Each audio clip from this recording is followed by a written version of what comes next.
Suckled Brats 4-pack, books 21 to 24. Breastfeeding Erotica, Nursing Erotica, Lactation Erotica. Written by Millie King, narrated by Edie Olliver. Drinking My Nectar, Suckled Brats 21. You know what guys can be like with hobbies. They soon become obsessions. After Mr. Blake's wife split, he'd gone through the ringer of activities. Now, inexplicably, he was a beekeeper. I guess it's kind of become a noble pursuit.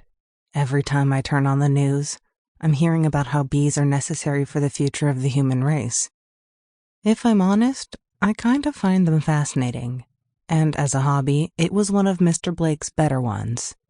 Building ships in bottles seemed utterly pointless to me, but this new venture seemed to have purpose. Honestly, anything to keep his mind off his ex was good, I guess. I don't think he'd been laid since she left, despite me encouraging him to get out there and meet people. I dropped in to see him for a coffee, but naturally, he didn't answer the door.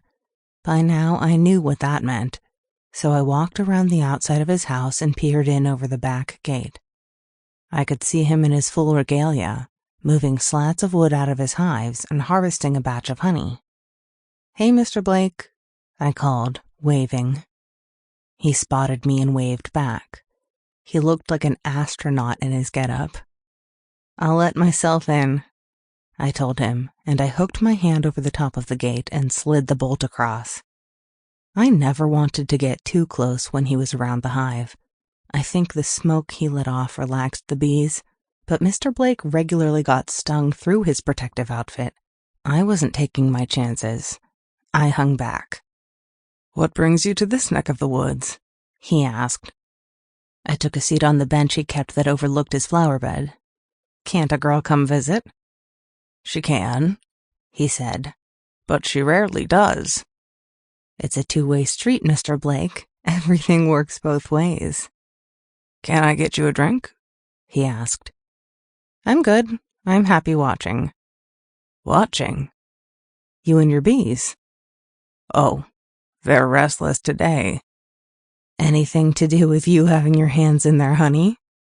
He laughed his big belly laugh. "A little, I'm sure." "How often do you harvest?" 2 or 3 times a year." "Oh, so today is really special, huh?" He smiled through his net. "Very special." I'd tasted his honey before I'd moved away, and it had been incredible. It was so unlike the store-bought stuff. You could tell it was all authentic, if you know what I mean. Just one man doing his thing. "I can't wait to taste it again," I told him.